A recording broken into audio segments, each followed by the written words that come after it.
Everyone talks about sales training. Like there's all this sales training out there now. When I got started, there was one sales trainer in real estate. Now there's like 10, right? So like that trend has caught up that's got pretty big in the last 5 years. So at the end of the day, the sales training is only part of being successful with sales. I think the number one thing is the mindset.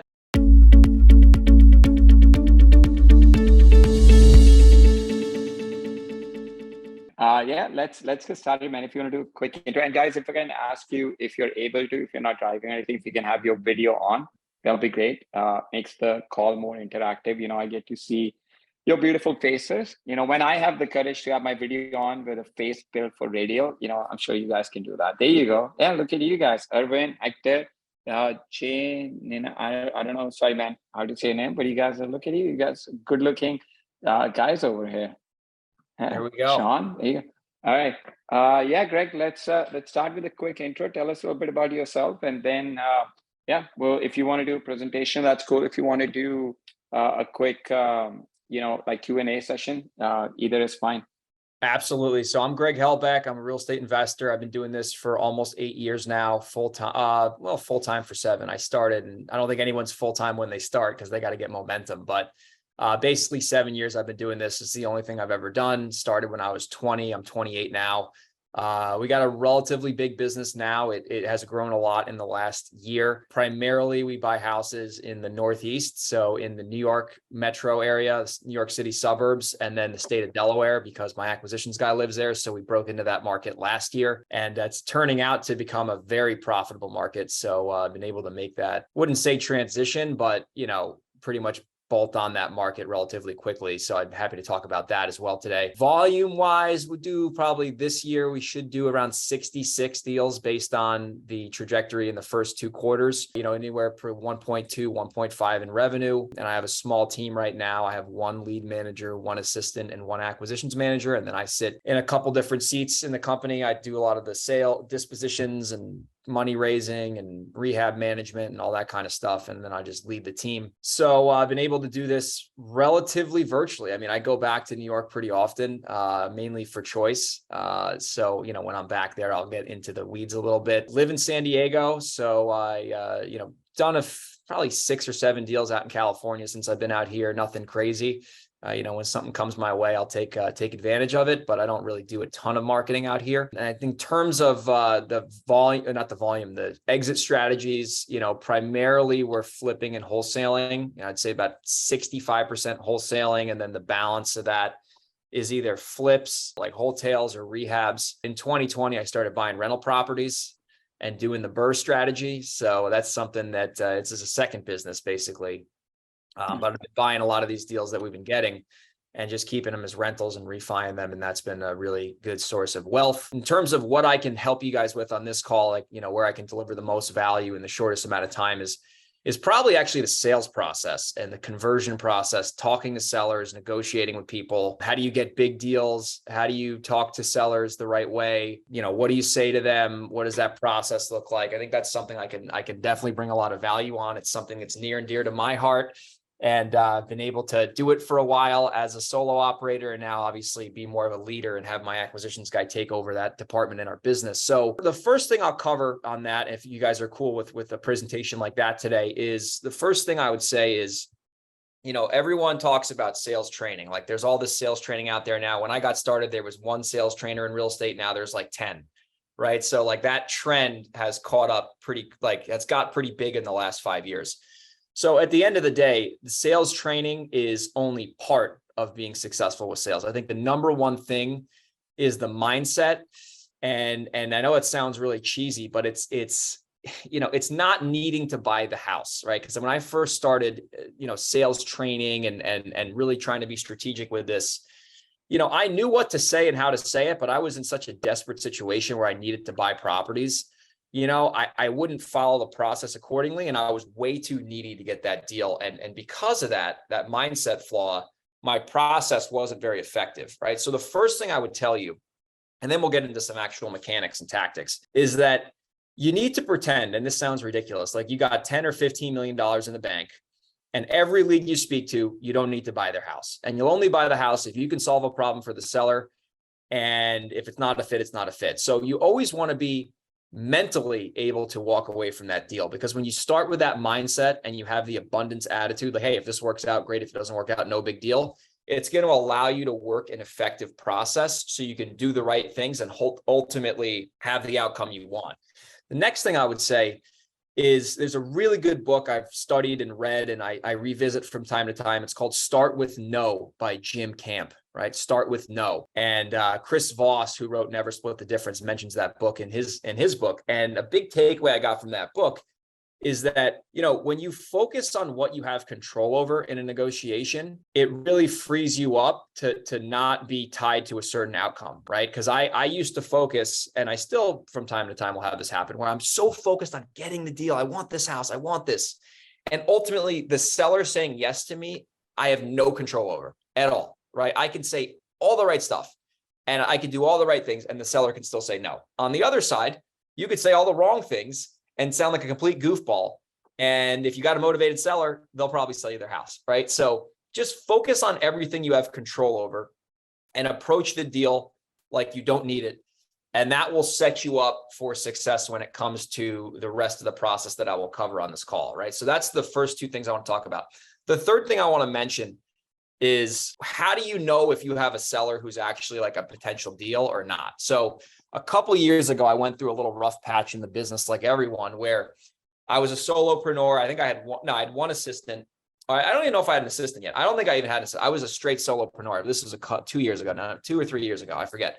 But I was getting a lot of leads, making a lot of offers, and talking to a lot of people, and I wasn't really going anywhere. We were stalled out at like 3 deals a month, 4 deals a month. And I'm like, what the heck's going on here? We're getting all these leads, doing all the right things. And I realized that not all leads are created equal. And I needed to build out an avatar of who's the type of person that could actually benefit from my service and who's the person who can't benefit from my service. So the way that I actually found all this out was, at the time, I took my trailing 20 deals that closed. So I took all the deals that closed where we made money on, or their rentals. And I'm like, what are some commonalities on all of these deals? Like, why did these people sell to me, and why did they take a lowball offer? And I wanted to kind of look for some patterns. So I actually found 6 things that were unique about these deals that we bought. So number one, the seller had an actual reason for selling their house. They weren't like, oh, I got your letter in the mail and I'm considering an offer. And, they actually, when they called in, they were like, hey, I'm selling my house because of X. And X could be foreclosure. X could be, I inherited the property, or I have bad tenants, or whatever the typical scenario is, right? So they had a real reason for selling.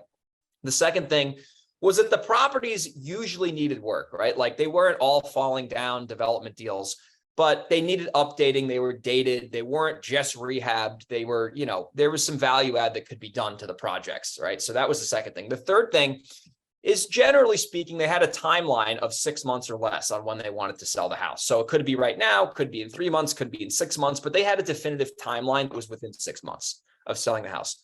The fourth thing was the property was vacant, or one of the units was vacant if it was a multifamily property. So there was some vacancy component of the property. Maybe it was inherited and it was vacant, or whatever. It was an abandoned property, so it was vacant. The next thing was, the most important thing was that they did not want to list the house for whatever reason. Like, they knew that they could list the house. And in my market, the sellers are pretty savvy. They didn't want to list the house with a realtor. Like, they just didn't want to do that. Like, they were like, nah, I know I can get more if I sell it the traditional way, but I don't want to do that. I wanted to go with a cash offer. The thing after that was that, and that was the most important, by the way, I think that's the most important indication of a deal, is if they don't want to list it. Because usually if they don't want to list it, there's some other things going on that would be the reason why they don't want to list it. Thing after that is that they, and this is pretty specific, at least to New York and Delaware, but their asking price was less than Zillow or Redfin. So like, right off the bat, they're like, oh, I want $250 for the house. And, I'm on Redfin, and it's like, says it's worth like 300 or whatever. And I'm like, okay, that's a good starting price. That's a good way to start. So those were the commonalities that I saw with these deals. And then I said, all right, well, if most of the deals were like, we're checking off 3, 4, 5, sometimes 6 of these boxes, that's the seller I'm kind of going for here. So I need to have a better process on what I actually call a lead and what I call a prospect, right? So I made a decision back then where, if a seller doesn't check 2 of those 6 boxes off, and by the way, I have a document I can give Chirag, if you want to hit me up after, I can share with you that'll be the cool. document that actually has this all written down so you guys can have that as a visual. I think I might have it from multipliers when you did that. So Okay. yeah, but Yeah, I'll reach out to you. Yeah, I remember that. So yeah, so I have that document I can share with you guys afterwards. But I said, all right, if there's not 2 out of 6 boxes checked, we're not calling these people a lead. Because I know statistically they're probably not taking a discount. And just because they check 2 boxes doesn't mean that they're gonna do a deal with me, but it's a good sign. And it's a better way for me to gauge the actual amount of net leads I'm getting in my business, right? Because you could get 25 phone calls, but out of those 25 phone calls, I'm a big direct mail guy. About 35 to 40% of those people are actually going to be leads. And then the balance are going to be removals or tire kickers.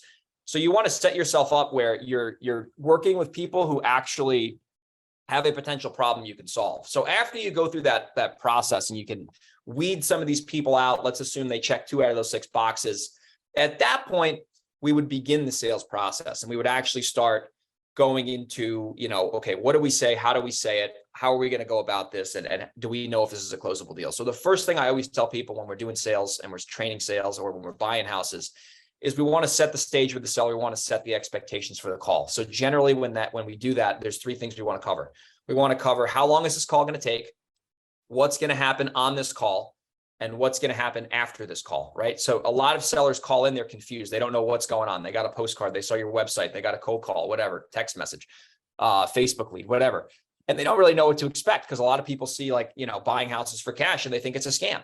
So what I normally say is I say, listen, Mr. Seller, this call is going to take 10 to 15 minutes.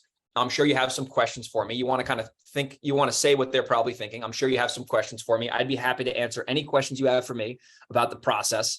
And I'm also going to have some questions for you just to see, how I can best help you, know a little bit about the house, know a little bit about your situation. And that's kind of what's going to go on this call. And at the end of this call, if you feel comfortable with everything we discussed, I can let you know what a next step will look like. And you can let me know if you want to proceed or not. And if you don't want to proceed after this call, that's totally fine as well. No pressure, no hard feelings.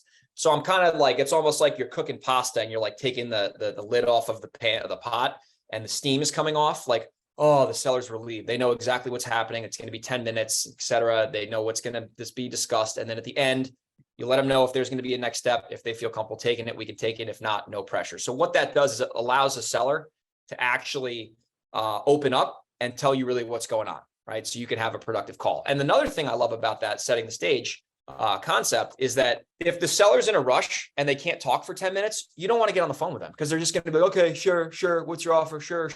If they don't have the time to speak with you, you want to just, when can we speak for 10 or 15 minutes so we can have a decent conversation, see if we can solve a problem for you, right? So it allows you to actually take the time to spend, to have the conversation, to then hopefully have a productive outcome, whether you're buying the house or not. So that's the first thing.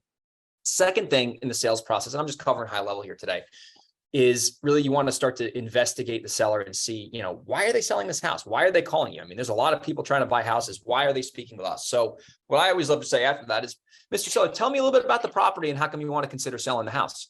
I don't really care about the condition of the property. I mean, that's easy to find out. I'm like, how come you want to sell this thing? And I love to start with this. This is a little nugget here. You always want to compliment the house or complement the situation. Like if the house is a total junk box, you don't have to be, oh, it's a beautiful house. How come you want to sell? Like we know why they want to sell because it's a POS. So if it's a really bad house, you want to say like, okay, you've owned the house for so long. How come you want to sell now? So you want to complement the property or the scenario and then ask like out of curiosity, how come you want to sell this thing? What's the reason you're considering getting rid of this thing? And you want to get that reason out right away. Okay, I'm selling because of X. And now as we're talking, we're seeing how many boxes. Oh, well, I inherited this property and, it's been in probate forever. And, my siblings and I are fighting about it. And, whatever the case is. So we know why they're selling. They inherited the property. So there's a clear, definitive reason on why they're selling. Generally, when they start talking about why they're selling the house, they're going to start explaining to you that the house is beat up. Yeah, it's been vacant it's vacant. Boom, check that box off. Now we got 2 out of 6 boxes. We got a pretty good lead so far. It's vacant.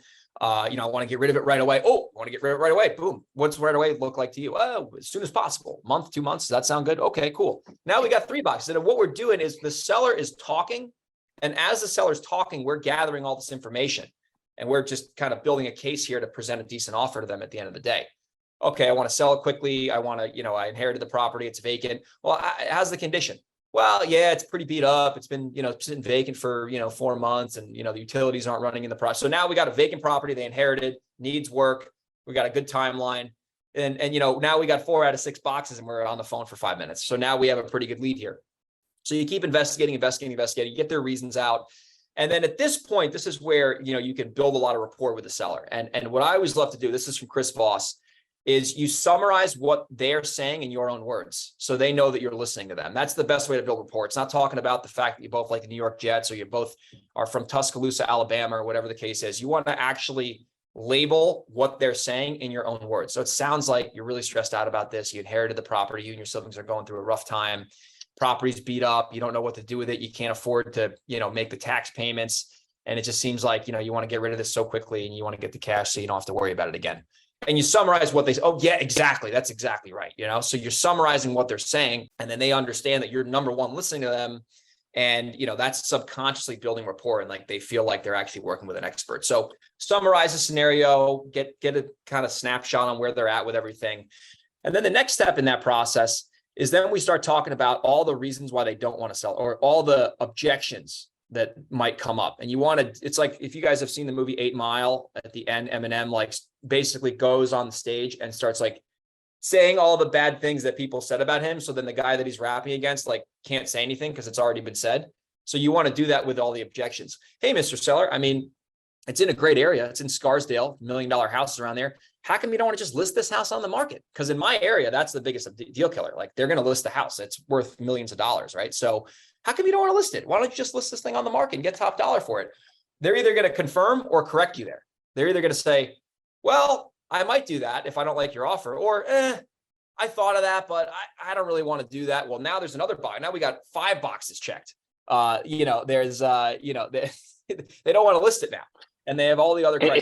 It sounds scary, like having this conversation with the seller, right? You're almost like kind of not really encouraging, but like opening that option. So it's like just thinking about it. It just kind of makes me like, man, that's going to be interesting conversation. But it's the truth. It's the truth. Yeah. It is. No, makes sense.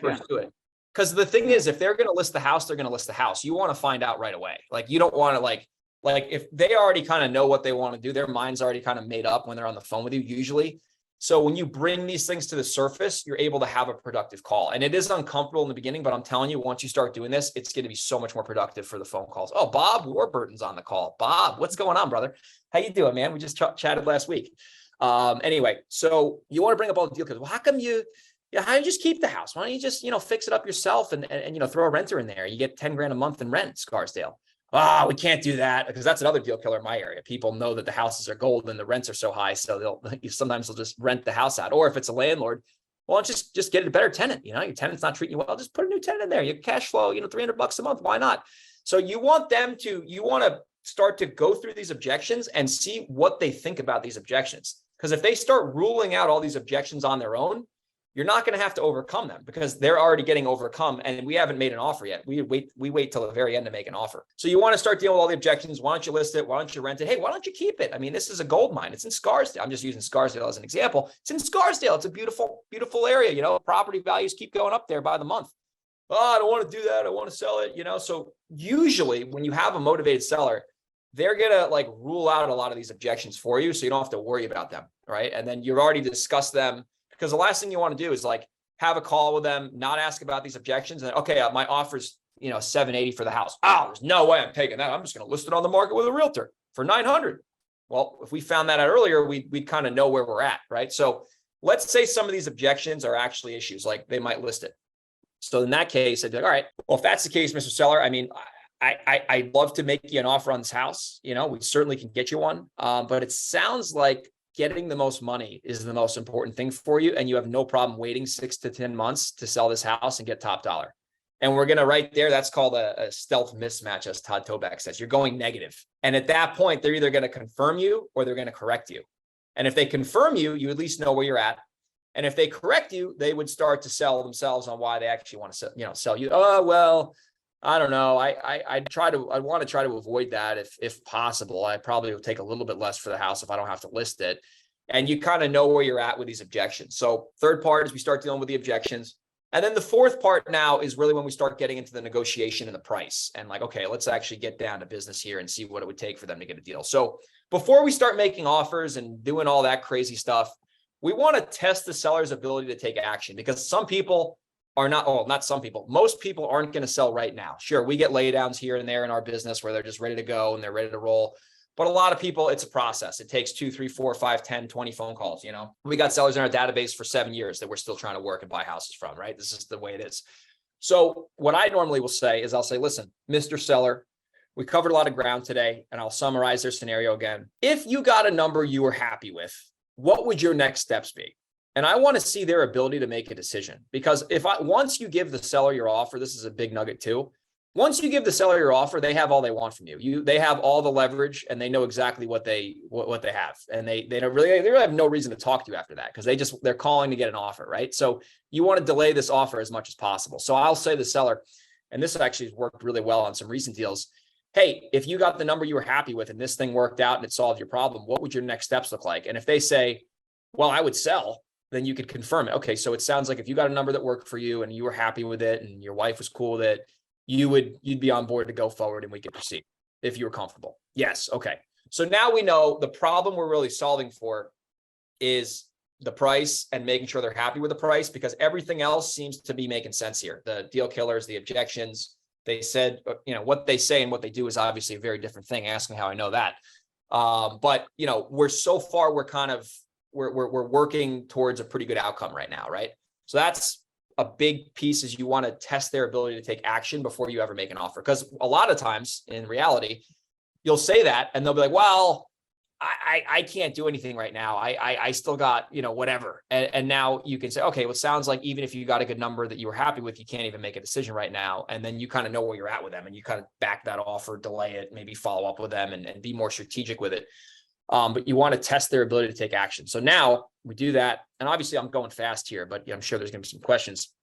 Then at that point, we start the negotiation. So summarize their pain points. Okay, so if I bought the house and you didn't have to clean it out and it was as is and we closed in 21 days and, cash deal, what would be the best number you could do if I did all those things for you? So before you ask for a price, don't just ever say like, hey, what do you want for the house? Like, you want to kind of pre-frame the benefits that you're going to bring them before you ask them for a price, because you want them to kind of be pre-anchored with the value you're going to bring. So hopefully they say a lower number than they're probably thinking. And this probably works like 50% of the time. So let's say in their head, they're thinking 300 and you like pre-frame, hey, if I bought it as is, you didn't have to deal with the squatter and yada, yada, yada, closed in 30 days. And it was the easiest transaction in your life. What would be a reasonable number you'd get considering all those things? Maybe they go from 300 to 280, maybe 50% of the time that works. And listen, that'll save you 20 grand in that negotiation right off the bat. So you want to pre-frame all the benefits you can bring them before you ask for their price. And I always love to ask for the price like 4 times.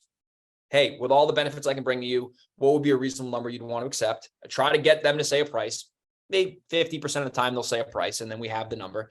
If they don't say a price, then what I'll do, I'll say, listen, what are some of the houses in the neighborhood going for? And I'll try to see, because a lot of these people have the price, they just don't want to tell you, right? Because they know.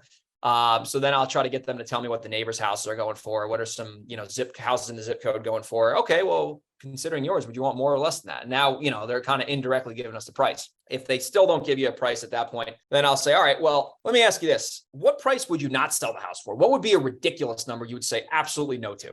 And I'm trying to once again, get them to give me a number. And that works pretty well, actually. If you don't get the number on the first 2 attempts, you say something like that. A lot of the times they'll laugh and be like, wow, yeah, if you offered me 300 for it or something, I would tell you you're ridiculous. So, well, sounds like you're not going to sell for 300, which is understandable. And at this point, you're obviously on Zillow or whatever, MLS, looking at the numbers, and you can kind of get a gauge on it. But anyway, so that's the third kind of attempt I'll use. And then the fourth thing I'll say, if they still, I'll say, hey, is there any way you can just give me a ballpark here? I want to try to make your life as easy as possible here. And, usually if you could give me the number, I could just go back and see if that works. Is that something you consider or probably not? And can you just give me a ballpark, somewhere in the ballpark? Doesn't have to be a definitive number, but just something in the ballpark. And if they're like, no to that, then I'll make them an offer and we'll kind of go from there.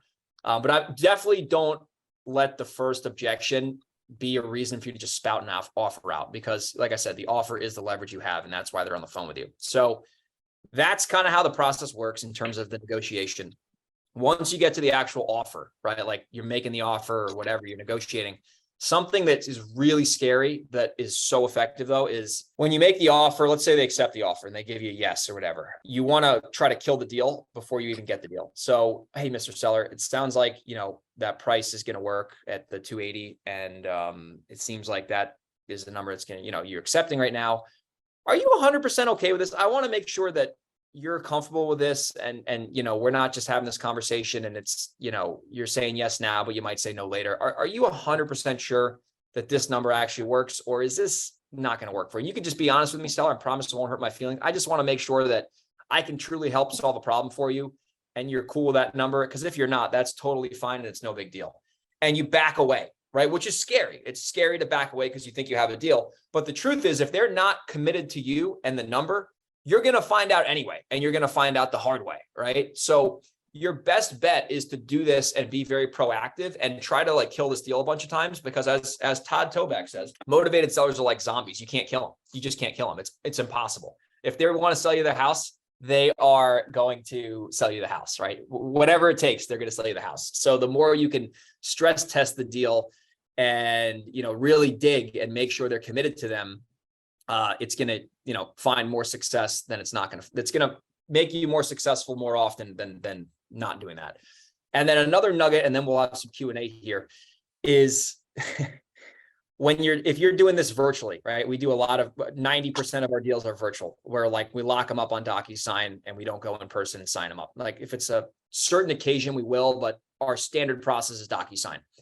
Never, ever, ever, ever, ever just send them a DocuSign. That is the best way to get ghosted. The worst thing to see is you sent the DocuSign, they viewed it, and then they never signed it, right? So that's another big no-no. So when we're locking up the deals and actually like getting the thing signed on DocuSign or on REsimpli, they have the online software where you can do it, is you always, always, always, always wait for them to have, usually this is going to be a 2 or 3 call close.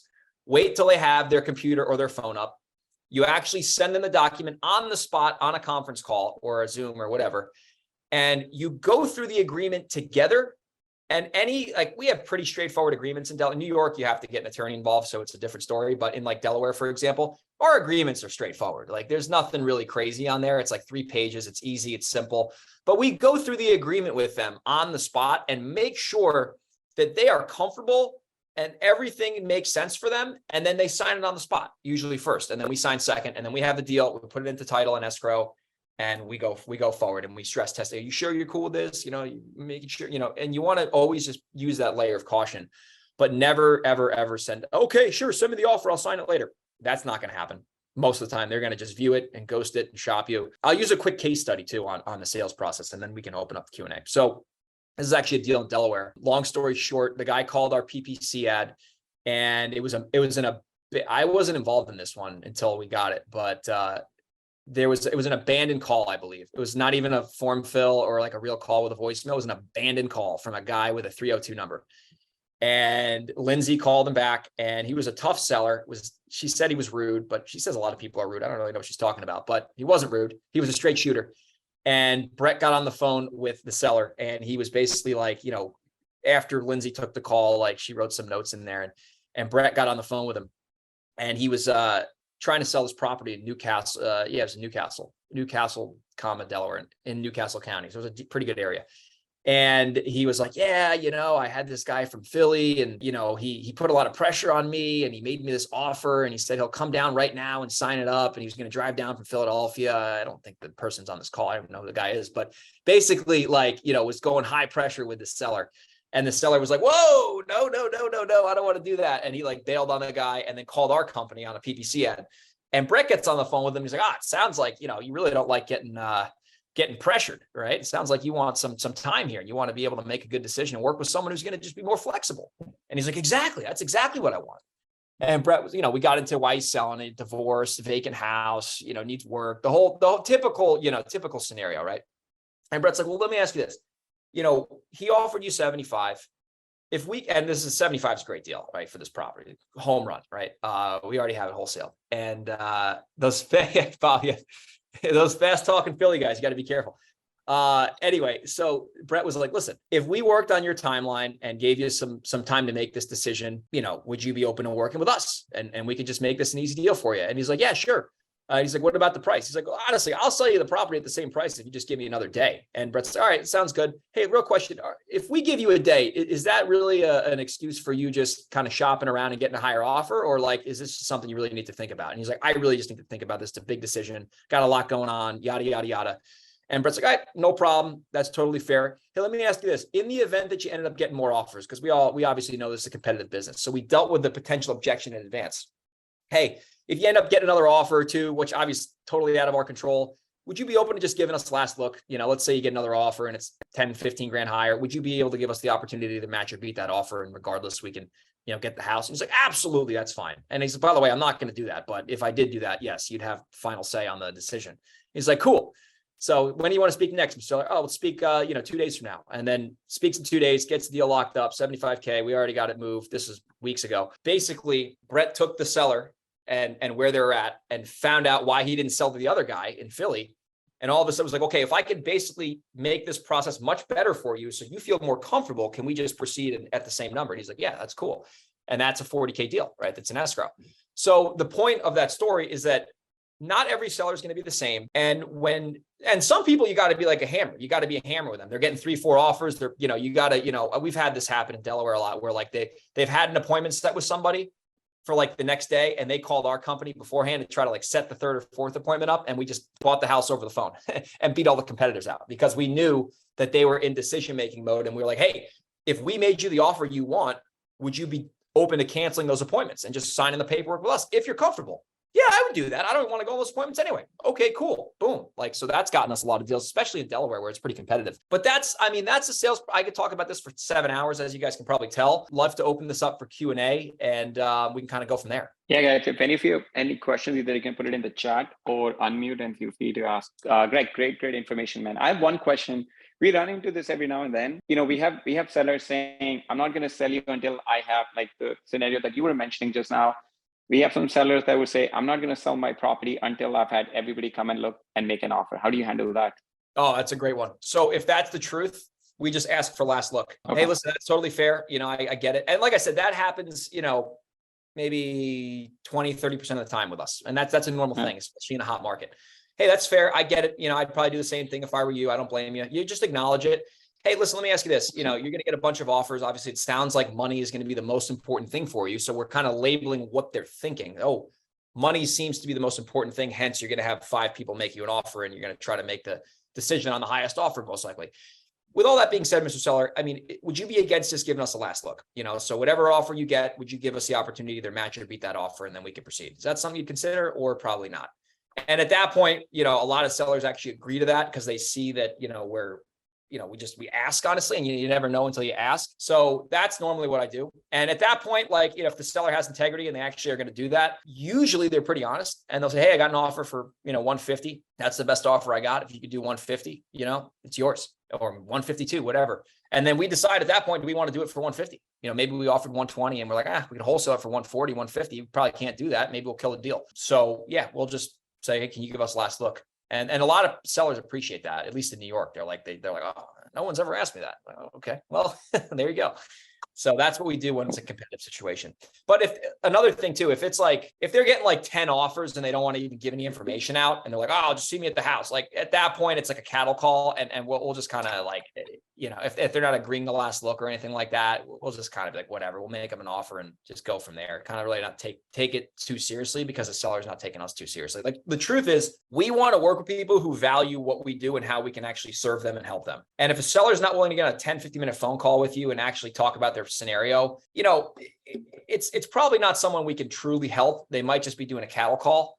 So, it really depends on the scenario, but usually if it's like 2 or 3 appointments or something, we'll ask for last look and we'll usually get it. And that's worked pretty well for us, actually. Probably 60% of the time we'll end up getting that house, maybe for a little bit more money, but we can still fix and flip it or whatever, maybe wholesale it. So that's normally what I do. Yeah, Ricky, I'll email it out. Greg will send me that document and I'll send that out. Hey, Corbin, go ahead if you want to unmute and ask your question. Thank you very much. Thank you, Greg, for all the information and Sharad for hosting. My question is, what I'm hearing is that you're basically purchasing the properties sight unseen almost, or is there any due diligence besides? Because if you're not seeing the property, how are you, assessing whether or not that you are getting an okay deal? Yeah, with the offer, I guess. Yeah, that's a great question. So what we're doing with that is like, at least in Delaware, I know the area pretty well. I know rehabs pretty well. So we're kind of going off what they're saying in terms of, okay, it's dated, the plumbing shot. We're getting a lot of that information from the seller verbally. Oh, the roof's shot. A lot of times we can see on Google Street View what the deal is with that. And, we're getting good information from the sellers on the condition. Kitchen's beat up, bathrooms beat up. We see the square footage. So I can pretty much within like a 10% variance put the repair sheet together without really seeing it. Because I'm just assuming, okay, new kitchen's this, new bathroom's that, sheetrock's this, roof's that. Like I know kind of what the repairs are going to be for the most part. And we're just kind of going off of that. And then, I'm taking the ARV or the as is value, backing out the repairs, and that's our offer. And then if that's the case, we'll be a little bit more conservative with the offer.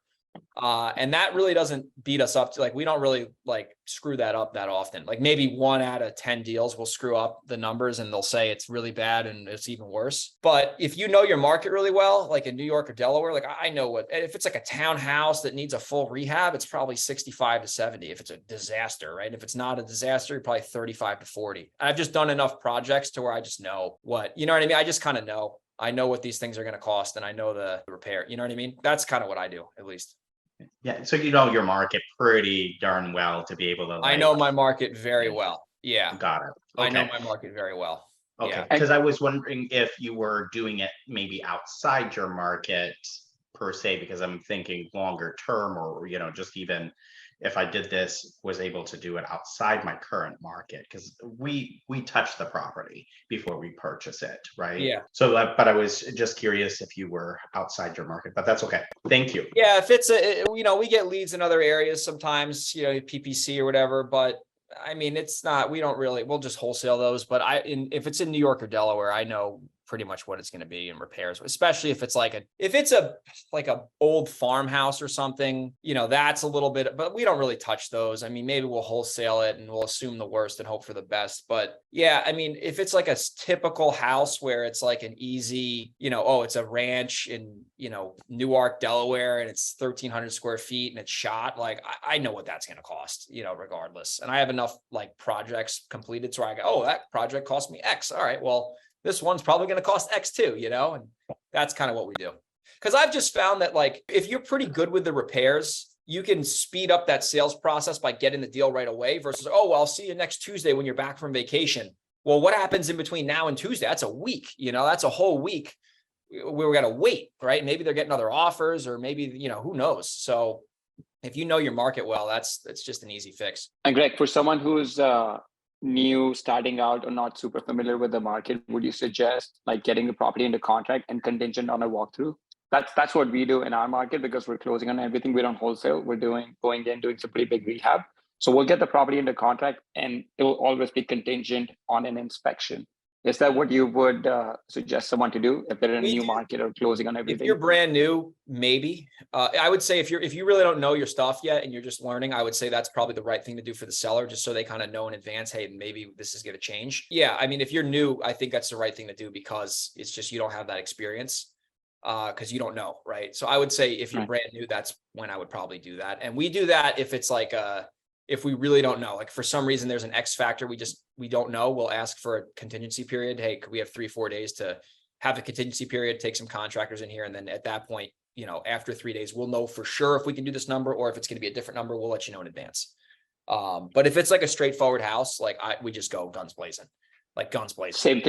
Same thing for the rental properties that you're buying. You still buy them sight unseen? I buy those sight unseen, like no matter what. Interesting. A lot of those, like I'm getting these cheaper than flips. Got it. Okay. I'm getting these, and a lot of them are condos. Like a condo, it's like I'm like, I know the thing. It's like 4 walls, right? It's a 4 walls, and it's an HOA, and that's about it. So I don't really, the condos, I don't really get scared about. I think half the rentals I bought, I've never seen them, but until I bought them, where I just was like, especially up in California, like, I got no choice really. But be careful doing that. I wouldn't say if you're new to do that, because that could be a recipe for disaster, especially if you're closing. And the other thing too is like, being virtual, like it's probably better if a contractor walks the house instead of me. Like I could walk a house and, cool, but like ultimately the contractor is going to be the one rehabbing it. So like it's so much easier nowadays, like with technology, like send a contractor out there and like he can give you the repair estimate. And what I do with contractors, like I know what the budget is, And then I see where he comes in at, and then we kind of negotiate. All right, well, why are you charging me this for that? So with experience, that becomes easy, but in the beginning, definitely be a little more careful with that. And just communicate with the seller your intentions. Like a lot of times too, what we'll do is if we just want to wholesale a house, we don't want to close on it, we'll tell the seller, listen,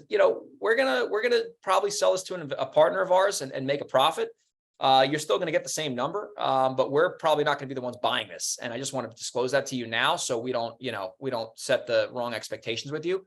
And, a lot of sellers are receptive to that because you're just telling them the truth. Like as Todd Toback says, I'm giving him 3 shout outs now, like be a truth teller and a truth seeker. Like don't like hide from, like, you know what I mean? Like if we're going to buy it no matter what, like, yeah, we don't have to tell them we're wholesaling it because it wouldn't matter. But like we have a lot of deals in areas sometimes where like we don't really know, and we'll just tell us, hey, we're gonna probably move this over to a partner of ours, and they're gonna buy it, and you're still gonna get the number we promised you, but that's gonna be what we're gonna have happen. And then when we send the buyer there, they're not surprised. Like, oh yeah, I met that guy, he's super nice. All right, let's go. So don't be afraid to be honest with sellers, because it's just the right thing to do at the end of the day. And then we had a review from a guy, wholesaled the house, we made a huge wholesale fee on it. And the guy was like the happiest guy in the world. He left us the best video testimonial, like the nicest seller in the world, wholesaled this house. We were going to buy it no matter what. But that's another big thing. Like just if you're not going to close on it, I would just tell the seller, unless like your buyers are like 100% guaranteed to buy it. But that's, depends on how good you are with buyers and whatnot. Arvind, did you have a question?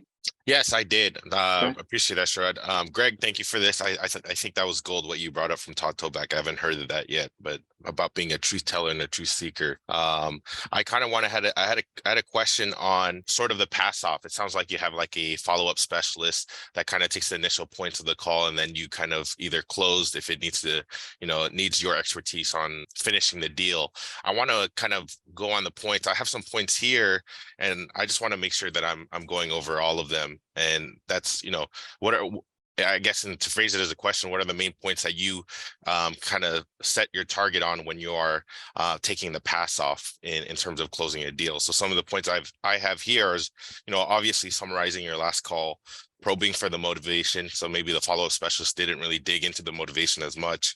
Going over to deal killers and kind of figuring out, hey, is there other influencers? Is price going to be a problem? Is there a timeline that we need to go over? I know you didn't kind of go over it through here, but we implement a price anchor to make sure they, that's how they kind of get their price in. And then the offer, and then the stress testing the deal. Did I miss anything there in everything that I brought up? No, you pretty much covered it, man. You pretty much covered it. Okay, cool. Especially with I guess the thing I'd add is like, just because a seller says they want to sell you their house right now doesn't mean they're going to do it. Right. So yeah. I love the trial close. We're like, hey, listen, if you're happy with everything that we present and the number works for you, because you're future pacing what that would look like in their mind, what would your next step look like if you were satisfied with everything? Because you want to know in advance what their decision is. Right. Because a lot of people will say, well, even if I get an offer right now, I can't make a decision. Well, now you have an objection you need to handle before you make them the offer.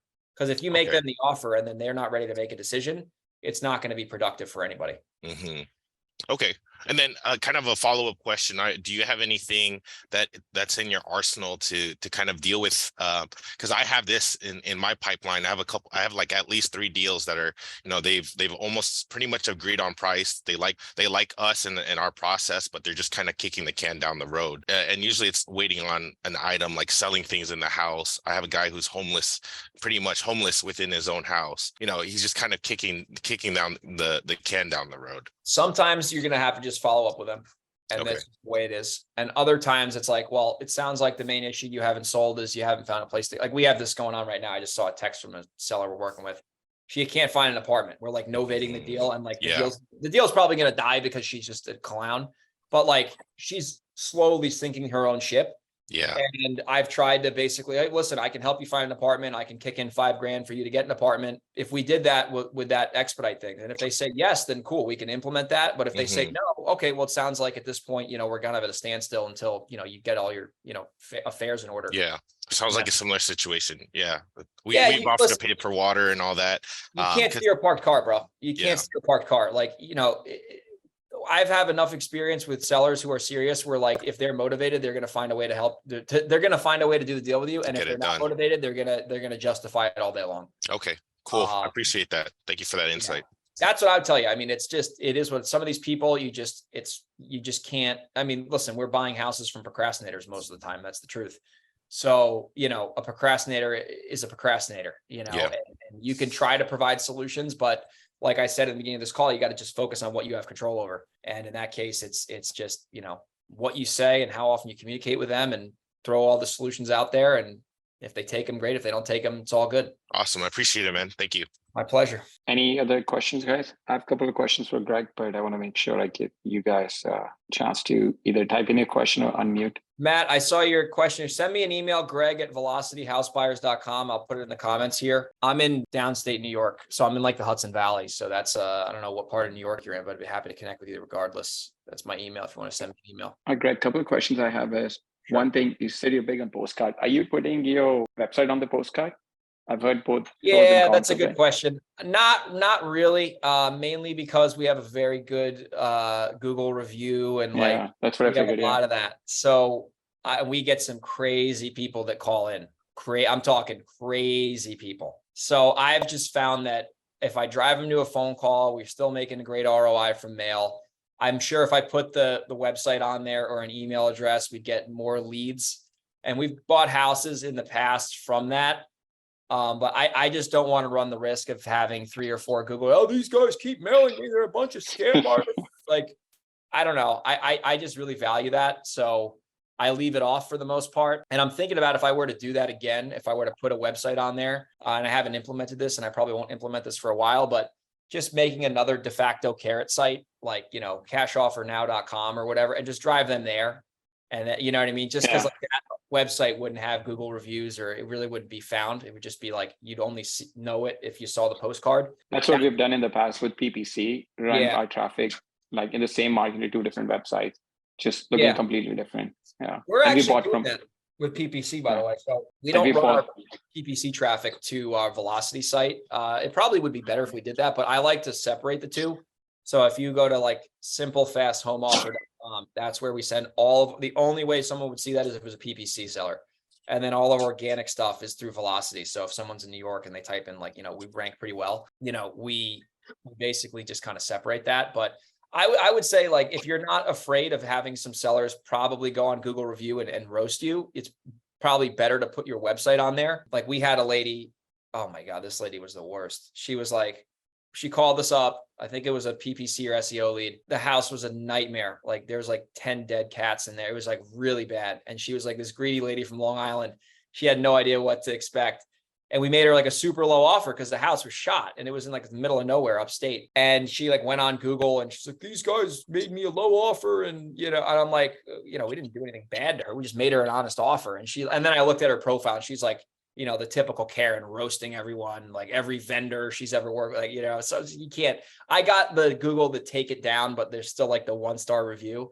So I guess that's Right. in the comments, but I'm big on, like, we get a lot of sellers that they read our reviews and they see our website after they speak to us. Like, they call in to the blank postcard and then, we tell them who we are, obviously, after they're not, going to hose us. And they'll go to our site and they'll see our reviews and they're like, oh, wow, I read your reviews. I saw everything. It seems like a great, company. So we put a lot of value in that because it almost helps sell the seller when they're trying to justify a low offer. Cool. All right, Ricky has a question. Is there an offer KPI you aim for per day, per week with your acquisition rep? Absolutely. So we try to make 2 to 4 offers a day, 2 standard. to 4 offers. 2 to Going 4 through offers this entire process. 2 to 4 offers a day. And we usually hit that. And I have a question. So for the 6, the lead qualification data, do you do any weightage on that? Like, if they say, they just don't want to list, but their asking price is higher than or at Zillow, like, do you do any weightage on your 6 qualification question? So like, if it's straight up yes, no. It's usually like yes, no, like the condition is like, does it need work? What is their price? And a lot of this is from Brent Daniels' 4 pillars. I kind of like took my own take from it. Just kind of look like, do they check this box? Like, price, yes, no, condition, yes, no, reason for selling, yes, no. Do they want to, do they know, the real realtor thing is like, it's more, do they know they can get more if they list it, but they don't want to list it. That's usually like the big deal indicator is like, I know I can list this. I don't want to list this. I don't want to go through this BS with a realtor. and they're like justifying off the jump that they don't want to list it. That's like the number one indicator of a deal. Because usually when they say that, there's like three other things. It probably needs work. They probably are in a rush, and it's probably like, there's probably a good reason why they don't want to do that. So if they hit the realtor thing, it's usually like the floodgates open up for some other things. That's how I look at it. Yeah, there's probably other things they're not telling you, but if they've said that, Exactly. hey, I don't want to list it, they've probably already thought about it or gone through that process. Exactly. Yeah. Exactly. Cool. One last question for me. We have a property under contract, and I think it came from PPC or cold calling, I can't remember. But we have the property under contract, and the seller doesn't want to sell for another 2 or 3 months. She's in the hospital right now, and we told her we can close on the property. I don't even know why she doesn't want to sell right now. She just doesn't want to be homeless. We said, it's okay. We can buy right now. You'll have the money, and we'll give you 2 or 3 months to stay in the or have access to the property. But she just doesn't want to do that. How would you handle that situation? Just like give her time, I guess. I would just say, all right, well, we'll close when you're ready. Yeah. I would probably see if you guys could, let's say like I would try to isolate the objection. If the objection is she doesn't want to feel under the gun after she comes back, then I'd say, all right, well, it sounds like, we offered you 2 to 3 months to stay. If you guys could do 4 to 5 months, that's a decision you have to make as a company first. If you could do that, and then it sounds like 2 to 3 months is a little tight for you. If we did 4 to 5 months, is that something you would consider, or probably not? And then if she says no to that, then I would say, all right, well, buy this when you're done. I would just, at that point, see if you could stomach giving her another couple months. And if she says no to that, then she's not going to sell regardless. She's going to have to get back to the house first. Makes sense. Yeah, I mean, we're okay giving another month or so, like maybe at max going up to 5 months, but I think she just doesn't feel comfortable selling right now. You're in contract, right? Yeah, we're under contract. All right, so you pretty much got that in the bag for now. Yeah, exactly. All right. Ricky has a follow-up question. To clarify, you only have 1 lead manager, 1 acquisition manager, 1 assistant. With your acquisition managers, are you doing a base plus maybe 8 to 10 commission, 8 to 10%? No. Just commission. What's the pay structure like? 15% of the profit. No base? No base. Interesting. Yeah, okay. 15%, which adds up, which is good. He make 200 grand this year, probably. Most likely he'll make 200,000 just with me. Yeah. And then with that, you have the person on 1099. Are we looking to hire for a sales position also? That's what I'm asking. 1099. Oh yeah. The only person on W2 is my lead manager, because she wanted to be on W2. I preferred her to be 1099, but she was like, nah, I just want W2. So it is what it is. Do you get bonus to other team members or just the salesperson? They get a fee on every deal that closes as well, like a small fee. Like not based on the percentage of the profit. No. It's just a fee. It's just a small fee. Yeah. So only the acquisition person. Like even my assistant is 1099, but she basically gets a salary, and then for whatever hours she works, and then she gets a fee on every deal as like a quote unquote bonus. Got it. Okay. So that adds up too. A lot of they make a lot of money on my team, but I don't have a big team, so we can share a lot of the pie together because there's not 7 salespeople and 5 lead managers, and our marketing overhead is high. Besides that, the team is small. Yeah, you're a pretty lean team, doing 7 figures with only 4 people, including you. That's amazing, man. And then doing all virtual. Yeah. Yeah, it's certainly not easy. I'll tell you what. It's like I was saying, when it rains, it pours. We have 10 problems in the business right now. And this is the truth. That we got it's one thing after another. It's part of business, it's part of life. But is that why you went to Japan, to get away from everything? Honestly, when I went to Japan, it kept raining harder. We had this deal fall out of escrow today in Delaware, this flip deal, and the whole thing just fell on its head. And I think Brett's there right now with we fired the realtor on the spot because they absolutely, it was my responsibility, but their fault. Right. And we got him fired immediately on the spot and got a new realtor listing the house today. So so that makes sense. That's why you went to Japan for 4 days looking for some Zen. I went to Japan and I came back with more problems, and I'm okay with it. I was no, you're right. It's gonna happen, man. It's gonna happen. That's right. Hi guys, we're at the top of the hour. So last question from Hector. Yeah. What percentage of your leads come from callbacks versus cold calling?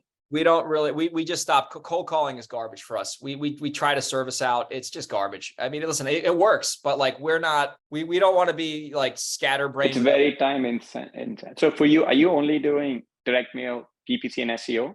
We're doing SEO, PPC, direct mail, a lot of JV deals with wholesalers, and we're doing text message marketing. Text message marketing has a great ROI, but the volume there is very low.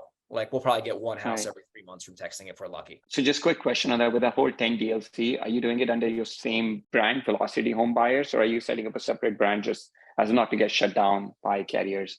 Or have you haven't really looked into that? Text, yeah, we have like a fake company with on launch control. It's like quick Okay. Signal offer or something like that. Okay. Okay. Yes. Yeah. Yeah. Texting is a kind of a you know what show. It's the way I look at it. It's like cold calling. With texting, it's like, okay, it costs me like $1,600 a month to have launch control. My assistant is a fixed cost. She's the one who does all the texting. So like even if we get 3 deals a year from it, the ROI is phenomenal. Because like we did a deal this year from texting, we made like 38,000. We had one deal this year, we made 38 on. Another one we made like 40 on. And I'm like, you know, and these deals wouldn't have came to us otherwise. Like they were on our mailing list.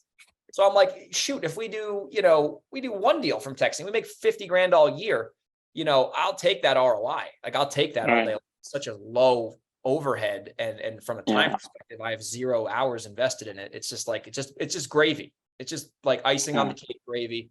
So we don't really, we're not going for volume with texting. I think the days of volume texting are honestly over with all the regulations. Yeah, you're right. I think it's supposed to go, the 10 DLC is supposed to go in effect like end of August. Like after that, like any unregistered traffic that's not part of 10 DLC, but traffic is not, I mean, those messages are not going to go through. So it's going to be interesting. And then any traffic, any 10 DLC messages that go through, and if there's a lot of spam, they're going to get shut down pretty quickly. So it's going to be interesting to see how the business is going to shift. You know, I think it's going to be more inbound marketing, like SEO, PPC, you know, direct mail. I think I've always found that's the way to go. I think, listen, at the end of the day, like I'm a big ROI guy, and like it's like I know all my channels that I do heavily, and I can just spend the money at this point and look for the ROI.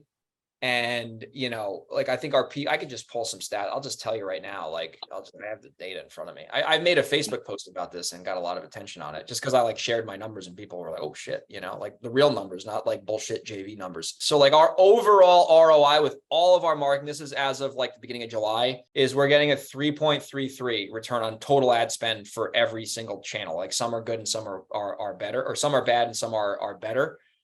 So overall, every dollar we're spending on paid marketing, we're getting $3.33 back in revenue. Is that top line number? Gross profit. Gross. So like gross profit. I'm curious, what's your number on direct mail? Direct mail is like 2.5 to 1, which isn't great right now. 2.5 to 1. Yeah, because we're spending a lot of money on mail, and we have like some deals in the pipeline that haven't closed yet. So that's why that number, like I'd like that to be like 3 or 4 to 1. And right now it's 0.5. But like no, I think it's not too bad given like the way the market has been last, you know, few months. But I'm looking at my number. We just closed on a pretty big deal today, like a 6-figure deal. So right now we stand at like 3.56 on our marketing. Yeah, 3.56 on every dollar that we put in. We get 3.56 back. It's not bad. I mean, if it's like 2 to 1, you're like, you know, you can still do it. Like it's still making money. If it's breaking even, I'm a little like, I don't know about this. Or if it's like 1.5, I'm like, I think it also depends like how involved someone is in the business. Yeah. I think then you have to factor that in. And if you're factoring in your salary or whatnot, so, you know, those things have to be factored in. Yeah. No, but I feel like anything over 3, I'm good. I feel like, you know, we have a very lean team. I live in Canada right now, moving to San Diego. My project manager lives in San Diego. We don't have an acquisition person, and my lead manager, she lives in Canada, but she's from Philippines originally, but we're closing on everything. So our profit is really high on some of these deals. So we have like 4 or 5 projects closing next couple of weeks. So I'm excited about that. That's awesome. Who's buying houses for you if that's the case, if you don't have an acquisition manager? My lead manager now, she's doing more of that. Yeah. Awesome. Yeah, I mean, like our process is because we're closing on everything. So she will send a contract. Like we kind of loosely follow the process that you have. We'll ask them, you know, how much they're looking for. We'll get the information, and then we'll send them a contract, get it under contract. But our contract is always contingent on, because we're closing on everything. We're not wholesaling. We flip everything. So we want to make sure in our area there could be like a major foundation issue, which could end up running like $25,000. Yeah. So we'll go in. So our contractors will go and look at the property. They'll take pictures. We'll send them a link from REsimpli to upload all the pictures. They upload all the pictures, we'll review it, and then just kind of move forward from there. Yeah. That's awesome. So I'll tell you some other numbers. So like our SMS ROI is like 4.8 to 1, right? And then like if I look at like PPC right now, it's 4.6 because we've had some big juicy deals that have closed that have made that number better. So definitely just like I said, with calling, like cold calling, like I said, you can make that work for sure and have a great ROI. But I just look at like how much time does the team have to spend with these leads, how qualified are, like when they come to you, it's just so much easier. It's just really is like, you just, it's just so much easier to deal with these people. Like they're loosely motivated, right? Like they're calling. Absolutely. Even with mail, people are always like, oh, well, mail's a bunch of tire kickers. No, it's not. You're going to get half of the people are tire kickers, but the other half are like, our response rates are so low.